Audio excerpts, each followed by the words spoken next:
The alarm went off at 5:15 every morning, but Daniel Hayes was usually already awake by 5.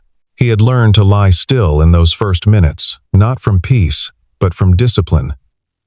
If he moved too quickly, the day began before he was ready for it, and the day always asked more of him than he had planned to give. He rose without sound, padded to the kitchen in socked feet, and started the coffee. The apartment was small, 2 bedrooms in a building on the west side of Portland, the kind of building where the hallway always smelled faintly of other people's cooking, and the elevator was broken half the months of the year. He had lived here for 4 years.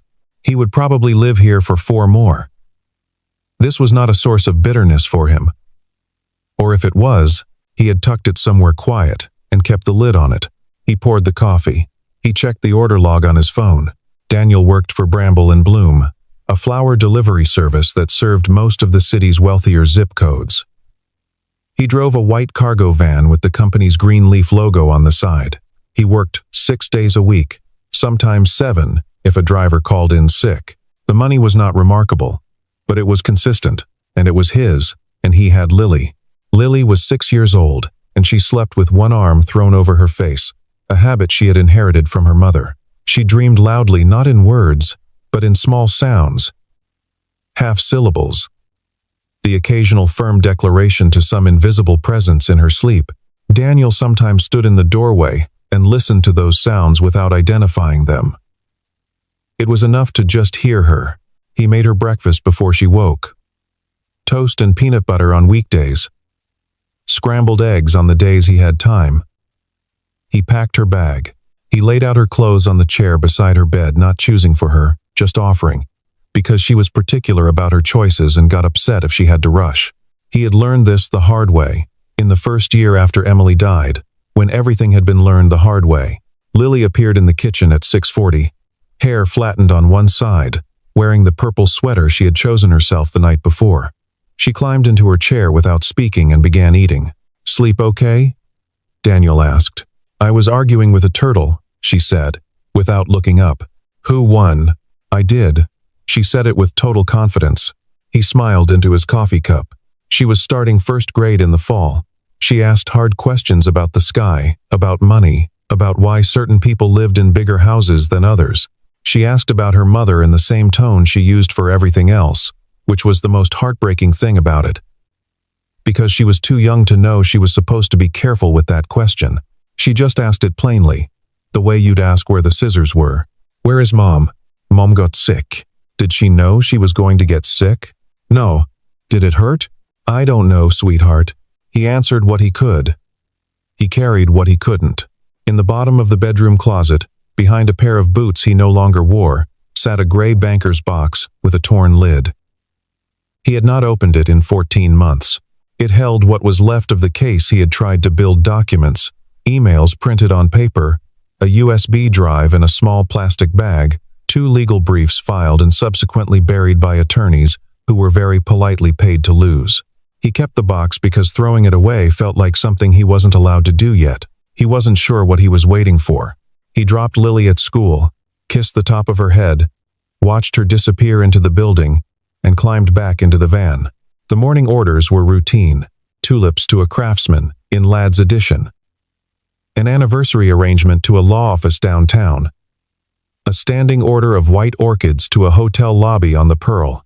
He drove without the radio, which people found odd, but he preferred the silence. It let him think. Or sometimes, it let him not think, which was more valuable. At 11:15, the dispatch app chimed with a new order. He looked at the address. His hand stayed on the wheel. He had been to that building before the Harrington Tower, 40 floors of glass and steel above the riverfront. He had never been above the lobby. The order was for the 41st floor. He noted the name on the account, V. Hale. He scrolled down. There was a special instruction field, which most orders left empty. This one read, "Deliver personally. No delay. Do not leave at reception." The tip listed in the app was $200. Daniel sat in the parking lot of a floral depot and stared at that number for longer than was probably reasonable. $200 was a tank and a half of gas. It was Lily's school supplies for the fall. It was 3 of the 4 bills he had coming due at the end of the month. He was going to accept the order. He called his sister first. "I need a favor," he said, when Margaret picked up. "You need to pick her up," she said, before he'd finished the sentence. She did this anticipated, pre-answered. It was both useful and slightly unsettling. "I'm already home. Bring her by whenever.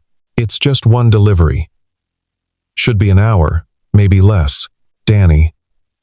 Her voice softened, just slightly. "It's fine." She likes being here.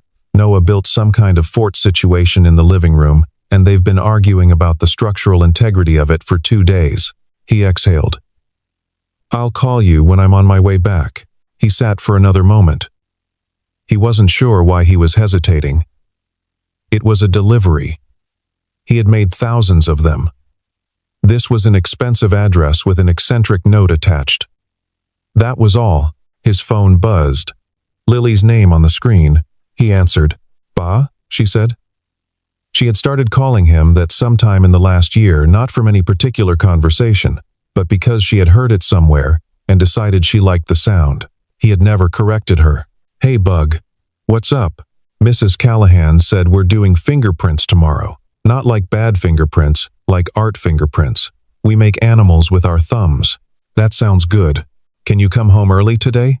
Margaret's fort is kind of crooked." "I know. I'm going to be a little late tonight." "Margaret's picking you up." Silence. Then, "Okay." No protest. Just, "Okay." She had learned, somewhere along the way, to absorb small disappointments without making them bigger. He didn't know if that was strength or something sadder than strength. And it was a question he didn't let himself finish. "I'll see you before bedtime," he said. "Promise." "Okay," she said again. "Ba, come home safe." 6 years old, and she said that every time. Come home safe.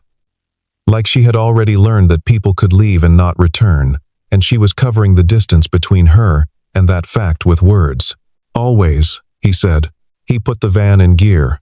Harrington Tower had a main lobby attendant and a secondary security desk positioned between the elevator bank and the stairwell. Daniel had been to enough high-end buildings to know how to move through them without friction. Show the badge. Hold the arrangement gently. Don't look like you're memorizing anything. The attendant at the desk, a broad-shouldered man in his 50s with the practiced neutrality of a career professional, scanned his ID with unusual thoroughness. He compared the photo